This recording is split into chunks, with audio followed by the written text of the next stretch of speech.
Nah, ini ngomong-ngomong tadi mengenai tadi bohong ya. Ini fakta mitos nih tadi kita sudah bahas, sempat kita ulang lagi ya, bahwa orang-orang yang dengan gangguan kejiwaan itu akan mempercayai kebohongannya sendiri. Itu sampai nggak bisa dibedain antara realita, kenyataan sama kebohongannya. Ini fakta atau mitos?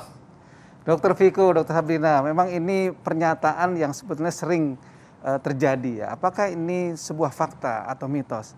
Jelas ini adalah sebuah fakta ya. Karena apa yang terjadi di dalam kebiasaan berbohong tadi, lalu menimbulkan niat dan motif yang memang kemudian dia tahu menguntungkan dirinya sendiri, lalu menjadi sesuatu pembelajaran. Nah, ketika pembelajaran ini kemudian diulang-ulang, akhirnya dia udah nggak merasa lagi itu udah kebohongan. Karena dianggap itu udah sebagai suatu hal yang bagi dia itu yang penting untung, gitu ya. Sehingga tanpa sadar udah menjadi refleks jadinya. Nah, ketika sudah menjadi refleks, sudah mengakar, dan itu akan menjadi kepribadian nantinya. Nah, kalau udah jadi kepribadian, maka itu akan lebih sulit untuk menjadikan dia berubah karena karakter itu sudah terbentuk menjadi sesuatu pola.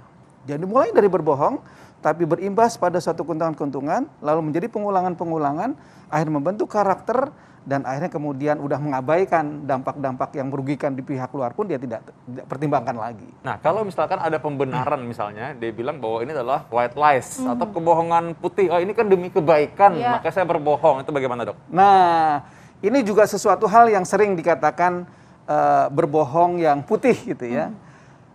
Memang ada beberapa hal yang bisa terjadi ya. Contoh ketika perang ya. Ketika perang kan banyak tuntutan ketika orang mengejar siapa tokoh yang memang ingin dituju. Lalu setiap masyarakat ditanya, kamu tahu nggak siapa ini? Lalu dia mencoba untuk melakukan semacam sebuah perlindungan. Itu berbohong yang kita sebut kategori di masyarakat disebut putih. Atau seorang ibu, orang tua kepada anaknya, mama lagi sakit ya? Enggak, mama nggak apa-apa gitu kan. Dalam rangka supaya anaknya juga jangan cemas. Jadi memang tentu ini harus hati-hati menerjemahkan istilah bohong putih. Karena dia tetap harus kita batasi pada suatu situasi yang betul-betul terbatas. Bukan menjadi suatu pola pengulangan yang akan dipakai dalam mencari keuntungan.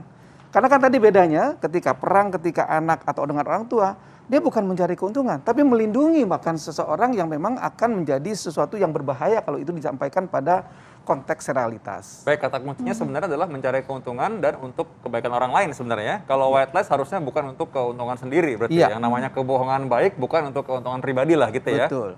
Ya, tapi itu pun tadi kata dokter ada batasannya juga ya, Dok ya, untuk yang konteks itu ya. Betul, pengulangannya itu yang tadi harus kita juga ukur menjadi sesuatu yang masih dalam batas kita sebut sesuai dengan mentalnya atau sudah pembiasaan.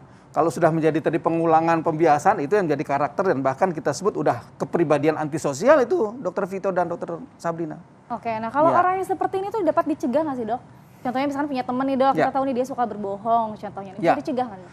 Dokter Sabrina, ini sering terjadi di dalam hubungan orang tua dengan anak ya. Kenapa anak berbohong ya? Karena ketika dia jujur menyakitkan. Itu kata kuncinya. Ketika anak sedang mengekspresikan kejujuran, realitas yang sedang dia sampaikan, lalu diberikan sebuah situasi yang menyakitkan, pasti akan belajar. Oh, saya kalau berkata jujur menyakitkan sekali.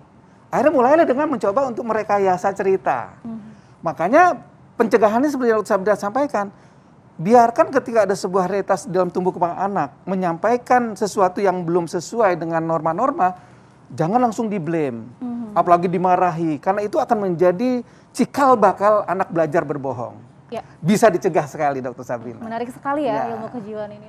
Kalau udah dewasa gimana, Dokter? Itu anak-anak nih, kalau udah dewasa gimana? Ntar dinasehatin malah jadi marah. Iya, tentu perkembangan yang tadi kita sampaikan dan Dokter Vito juga tadi sampaikan dalam kehidupan sosial tentu beda ya. Contohlah hubungan sedang adanya pacaran gitu kan, janji jam sekian nggak datang, mau beli ini nggak jadi, itu kan tanda kutip ya, bohong-bohong yang sifatnya tentu dia mungkin ada keterbatasan, tapi dalam rangka mencoba untuk menyenangkan seseorang yang sedang dia coba tuju menjadi sesuatu yang dimanipulasi. Nah tentu apa yang tadi dokter ketika dewasa, tentu karakter berpikirnya sudah lebih pintar lagi kan, sehingga kapasitas dia ketika merangkai sebuah cerita semakin pandai. Nah, apa yang harus kita lakukan tadi? Bagaimana kita mencoba memahami latar belakang ketika seorang melakukan suatu manipulasi data untuk kita terima dulu. Karena benturan ketika dia menyakitkan itu sebetulnya kuncinya. Kalau dia berkata terus terang tapi kemudian diterima dengan tulus dan ikhlas, bahkan tanda kutip, ya kami mengerti, saya bisa maafkan. Itu akan mengalir menjadi perubahan. Oh ternyata enak juga ya, mengatakan kebenaran itu tidak menyakitkan. Validasi ya dokter ya. Iya, kira-kira begitu dokter. Berarti kalau kita mau menolong orang yang kita curigai, kayaknya ini berbohongnya udah bukan sekali dua kali, bukan khilaf deh. Kayaknya memang udah jadi penyakit kali ini ya. Ya takutnya gangguan kejiwaan. Ya. Berarti kita harus biasa menjadi teman yang baik untuk curhatan mereka juga ya. Betul sekali. Oke, baik. Nah sekarang mungkin tipsnya bagi pemirsa di rumah, bila kita menghadapi orang-orang yang kayaknya ini suka bohong nih. Gimana caranya kita menyikapi itu? Ya, baik. Yang pertama tadi ya, kebesaran hati kita melihat manfaat dan mudaratnya atau untung ruginya pada suatu kejadian. Katakanlah anak pulang sekolah ya, dia melakukan sesuatu hal yang kita tahu dia cerita bisa bohong nih ya. Tadi hindari memblame judgment yang sudah di awal. Biarkan dia mengalir untuk menjadikan itu suatu cerita yang kita tahu dia akan bohong. Iya Mang, sebetulnya nggak begitu kira-kira gitu. Jadi artinya tadi kebesaran hati langkah pertama untuk memberikan kekuatan kesabaran kita di dalam menerima suatu cerita harus lebih besar ketimbang langsung menghukumi, menjudgment sesuatu hal. Karena itu kalau tadi tips pertama adalah ya tentu memaafkan. Memaafkan bukan berarti kemudian membenarkan kesalahannya. Ini yang sering keliru. Orang sering kemudian memaafkan tapi kemudian membenarkan bahkan apa yang dia lakukan. Itu salah ya. Yang benar adalah memaafkan lalu berikan konsep reward dan punishment yang tepat. Ya, baik itu anak kecil maupun dewasa maupun dalam perangkat hukum seperti sekarang. Berikan reward dan punishment sesuai apa yang kemudian dia salah dan bohong harus kita tempatkan pada tempatnya. Baik, terima kasih Dokter Vidi. Ya, baiklah. Mudah-mudahan Anda semua tetap sehat, baik jasmani maupun secara rohani, artinya secara mental, secara psikis juga harus sehat. Kita pamit undur diri untuk hari ini, besok kita akan kembali lagi. Saya Dr. Vito Damai. Saya Dr. Sabrina Raisa. Indonesia hidup sehat. sehat.